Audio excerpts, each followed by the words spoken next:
ফটিকছড়ি পৌরসভার ৯ নং ওয়ার্ড বিএনপির উদ্যোগে দোয়া ও ইফতার মাহফিল অনুষ্ঠিত। বাংলাদেশ জাতীয়তাবাদী দল বিএনপির কেন্দ্রীয় নির্দেশনা অনুযায়ী ওয়ার্ড ভিত্তিক ইফতার মাহফিল কর্মসূচি অনুষ্ঠিত হয়েছে। ফটিকছড়ি পৌরসভা বিএনপির ৯ নং ওয়ার্ড কমিটির উদ্যোগে বিএনপি নেতা আব্দুল মাহমুদ মুন্সির সভাপতিত্বে ও যুবদল নেতা মোহাম্মদ মোবারক হোসেনের সঞ্চালনায় দোয়া ও ইফতার মাহফিল অনুষ্ঠিত হয়। এ সময় প্রধান অতিথি হিসেবে উপস্থিত ছিলেন ফটিকছড়ি উপজেলা বিএনপির সদস্য শওকত উল্লাহ চৌধুরী।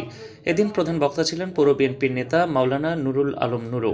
বিশেষ অতিথি ছিলেন সৌদি আরব বিএনপির যুগ্ম আহ্বায়ক আলহাজ নুরুল আফসার চৌধুরী, উপজেলা শ্রমিক দলের সভাপতি নুরুল আলম মেম্বার, পৌর বিএনপি নেতা আবুল বশর মাস্টার, উপজেলা মহিলা দলের সভাপতি তাসনিমা বেগম মনি, পাইনদং ইউনিয়ন বিএনপির সাধারণ সম্পাদক জসিমউদ্দিন, পৌর বিএনপি নেতা জহিরুল ইসলাম, জসিমউদ্দিন, উপজেলা যুবদলের আহ্বায়ক মোর্শেদ হাজারি, সদস্য সচিব মাহমুদুল হাসান দিলু, যুগ্ম আহ্বায়ক হাসান চৌধুরী দীপু, ওসমান তাহের সম্রাট, পৌরসভা যুবদলের আহ্বায়ক মঈন উল্লাহ উজ্জ্বল, নাজিরহাট পৌর যুবদলের সদস্য সচিব ইব্রাহিম বিজয়, যুগ্ম আহ্বায়ক নওশাদ চৌধুরী টনি, হিলাল উদ্দিন, সাইব সুমন, তাঁতি দলের সাধারণ সম্পাদক সেলিম উদ্দিন, চট্টগ্রাম উত্তর জেলা ছাত্রদল নেতা আবদুল্লাহ আল মামুন, আজিজুল ইসলাম মামুন, সোহেল রানা, জয়নাল আবেদিন, রাব্বি কায়েম, রমজান আলী, ইমতিয়াজ হোসেন সহ আরও অনেকে।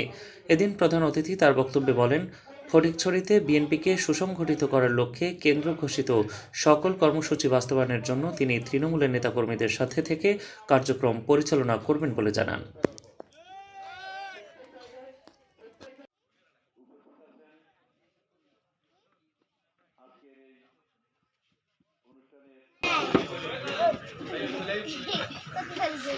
আমাদের উপজেলা শ্রমিক দলের সম্মানিত সভাপতি জনাব নুরুল আকার ভাই আজকে প্রধান বক্তা হিসেবে আছেন।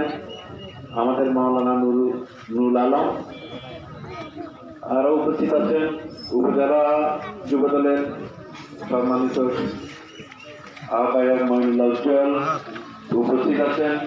মক্কা বিএনপির সভাপতি আমাদের সকলেরই প্রিয় জনাব আফসার ভাই উপস্থিত আছেন।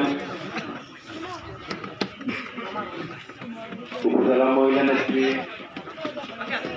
মনি উপস্থিত আছেন। উপজেলা যুবদলের সদস্য সচিব মাহমুদুল হাসান দিলু, নাজিরহাট পৌরসভা যুবদলের সদস্য সচিব ইব্রাহিম বিজয়, উপজেলা যুবদলের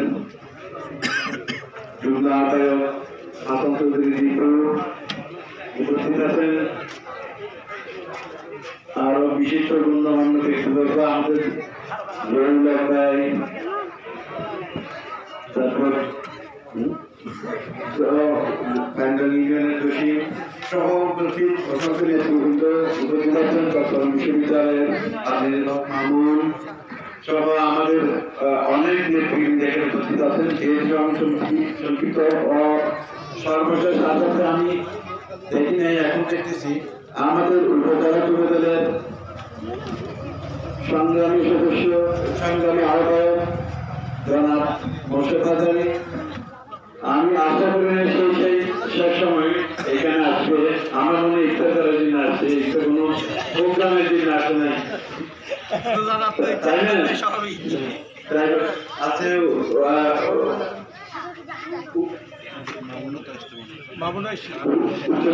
উত্তরতলা ছাত্রদলের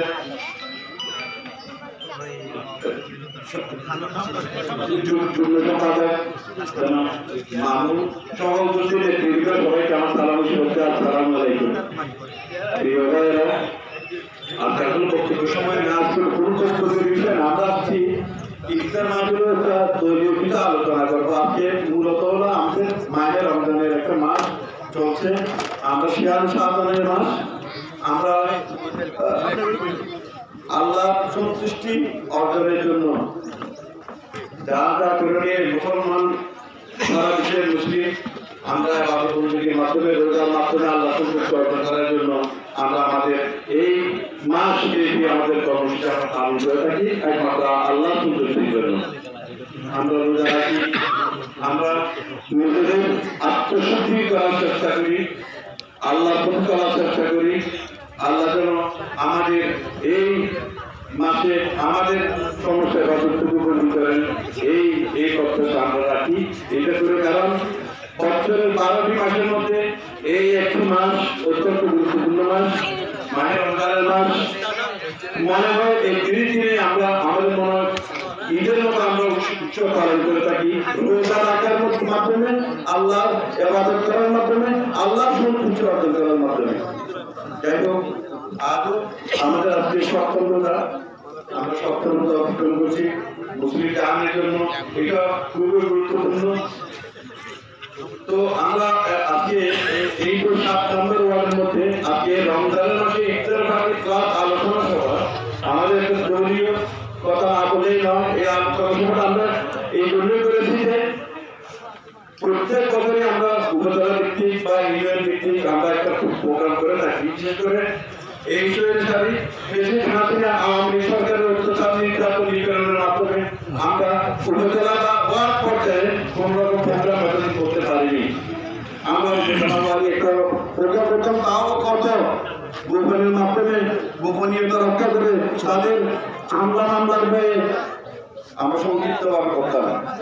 কিন্তু এবার কিন্তু এই 5ই আগস্টের পরে এই ব্রিটিশ সরকারের পতনের পরে ছাত্র জনতার আন্দোলনের মাধ্যমে এই যে একটি বিজয় অর্জন হয়েছে, তারপরে এই স্বৈরাচারী সরকার বিতাড়িত হওয়ার পরে আমরা মন খুলে আনন্দ উৎসবের মাধ্যমে আমরা প্রোগ্রাম করতে পারছি বলে আমরা আশা করি। আজকের এই ওয়ার্ক করতে প্রোগ্রাম আমরা কেন করতে যাচ্ছি, আমরা উপজেলা পেলে ইউনিয়ন প্রোগ্রাম আছে কেন আমরা ওয়ার্ক করতে আমরা প্রোগ্রাম করছি, এটা মাত্র এই ইউনিয়নকে আমাদের লক্ষ্য উদ্দেশ্য একটাই।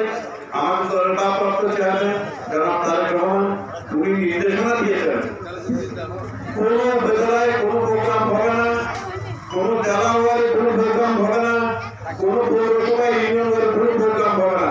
প্রোগ্রাম হবে মাত্র ওয়ার্ড পর্যায়ে। কেন ওয়ার্ড পর্যায়ে দিল?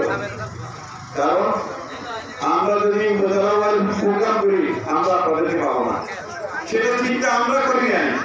আপনারা বুঝতে চেষ্টা করেন, সেটা লন্ডনে বসে সে তারেক রহমান চিন্তা করেছেন তৃণমূল পর্যায়ে কেমনে আমরা আমাদের দলের কার্যক্রম আমরা পৌঁছে দিতে পারি। আজকে যদি আমরা উপজেলা প্রোগ্রাম করতাম আমরা আপনাদেরকে পেতাম না। আমরা চাই ভবিষ্যতে আমাদের ভারপ্রাপ্ত চেয়ারম্যান ওয়ার্ড পর্যায়ে না, প্রত্যেক গ্রাম পর্যায়ে প্রত্যেক ঘরে ঘরে যাতে আমাদের প্রোগ্রাম করতে হয়, সেই নির্দেশনা আমাদেরকে দেন, আমরা ইনশাআল্লাহ পালন করতে পারবো। প্রত্যেক জায়গায় আমার দলের কর্মসূচি যাতে আমরা পৌঁছে দিতে পারি, আমার দলের ভারপ্রাপ্ত চেয়ারম্যানের বাণী যাতে আমরা প্রত্যেক ঘরে ঘরে পৌঁছে দিতে পারি, সেই কর্মসূচি হাতে নিয়ে আমাদেরকে এগিয়ে যেতে হবে। দল কঠিন করে চলছে, ষড়যন্ত্রের শেষ নেই। এই স্বৈরাচারী চোর, এই ডাকাত সরকার, হাসিনা সরকার, আওয়ামী লীগ সরকারকে পালাইল দেশ থেকে হাজার হাজার লক্ষ লক্ষ কোটি টাকা এই আত্মসাৎ করে দেশের বাইরে তারা পাচার করে আসলে পালাইল দেশের বাইরে, এই 500 কোটি ভারতে, তারপর সুইজারল্যান্ডে, আমেরিকা, কানাডা সব জায়গায় তারা পালাইল। এখন দোকানে বসে তাদের এই যে ডাকাতির টাকা, চুরির টাকা এইগুলো ইনভেস্ট করে আমাদের দেশের মধ্যে অরাজকতা, অশান্তি সৃষ্টি করছে, যেগুলোর ব্যাপারে নিয়ে আপনারা সচেতন থাকতে হবে। আপনারা জানেন দেশের বিভিন্ন রকম এক এক সময় এক এক রকম কথাবার্তা শুরু হচ্ছে। আমরা অনেক কিছু শুনে থাকি, আমরা অনেক কিছু দেখে থাকি, সংস্কারের কথা বলে। আরে ভাই, সংস্কার আপনার কত রকম সংস্কার করতে পারবেন? আমাদের ভারপ্রাপ্ত চেয়ারম্যানই তো আমাদের আজকে থেকে 2 বছর আগে, 2 বছর আগে 31তম সংস্কার দিয়ে গেছেন। এর চাইতে বড় সংস্কার আপনারা কি দিতে পারবেন? এই 31তম সংস্কারের মধ্যে কি নাই? আজকে বিভিন্ন রকম বাহানা সৃষ্টি করে যাতে নির্বাচন বিলম্বিত হয়, যাতে সরকারের মধ্যে অসন্তোষ সৃষ্টি করতে পারে। এক দেশের বাইরে ষড়যন্ত্র, এক দেশের ভিতরে ষড়যন্ত্র, সব ষড়যন্ত্র মোকাবেলা করে আমাদেরকে এগিয়ে যেতে পারছে। আপনারা সতর্ক থাকবেন, গ্রাম পর্যায়ে এই সমস্ত ষড়যন্ত্র থেকে সতর্ক থাকবেন। আর প্রত্যেকটি সামনে একটা নির্বাচন, যে যাই ষড়যন্ত্র করবে না কেন দল এগিয়ে যাবে, দলের গতিতে আমরা আগামী দিনে নির্বাচনের জন্য বাংলাদেশ জাতীয়তাবাদী দল প্রস্তুতি নিচ্ছে। আপনারা প্রত্যেক দলের মা বলতেছে প্রত্যেক এলাকায় যাতে আমাদের ভোটটা আগামী দিনে দানের শীষকে ভোটটা প্রয়োগ করে আমরা যাতে আমার পরিচয় আসনটা বাংলাদেশ